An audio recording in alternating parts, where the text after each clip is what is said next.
Okay, here we go. This is Myra, and she's going to introduce herself and tell us a little bit about her day today and what she's done. So I'm Myra from Maryland, and we are currently in Honduras. And we did a little educational class today, Days for Girls. We went to a classroom and what was the name of the town? With Rebecca, but I don't remember the name of the town. Janetios. And we went to a classroom where we met with a group of girls between the age of 12 and 14.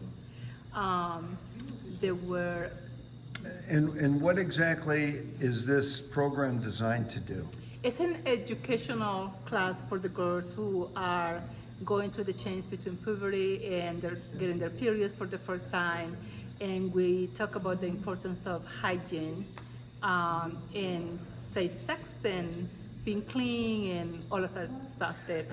And what exactly, how did they receive all this information? Were they glad to do it? Do they know a lot about it already, or is this the first time they're exposed to this? Actually, there were a few girls that they knew already because they have already experienced their first periods, but there were so many that they did not know. And they were very, very shy, and they had no idea what a period was.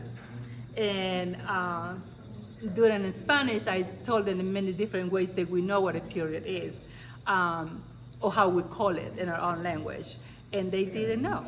And they, when I asked around, have you heard from an older sister, from a friend, or from your mother, from your grandmother, they had no idea. And what kind of tools were given to you to help convey this to those girls? So Day for Girls, they create these little kits where they provide a little pads. These kits have pads and reusable, they're washables. And they actually provide the soap to clean these little little pads, and they also have underwear inside. And they have various sizes, from small for girls, large for girls, also for women, not just for girls. And it was very interesting because the word went out, and the girls went and tell their older sisters and mothers that we were giving away those little kids. And they came back and they said, we want some of them. So, was this your first time ever doing something like this? It's my very, very first time doing something like this, and my very, very first time, thanks to Dr. Wolf, that I come to a mission trip like this, and I am so happy and proud and grateful that she invited me to do something like this.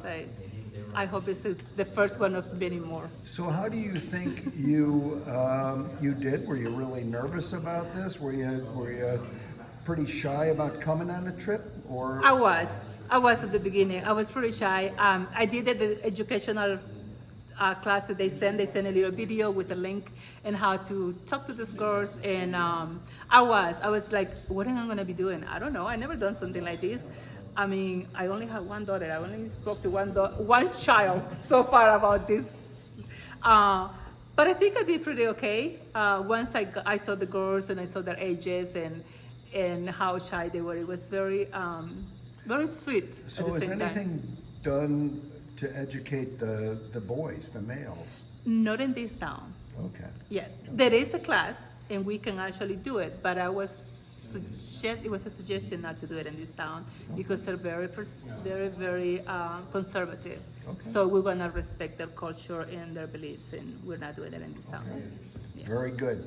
Well, thank you so much for doing it, and I'm glad you're on the trip, and I'm glad you're having a good time. You know, believe me, these experiences can be very life-changing for you and for all the people that you touched today. So, you know, you're gonna do very well.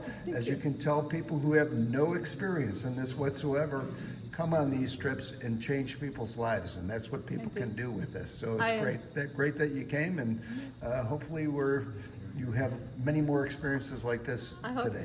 I hope so. Thank you. Great.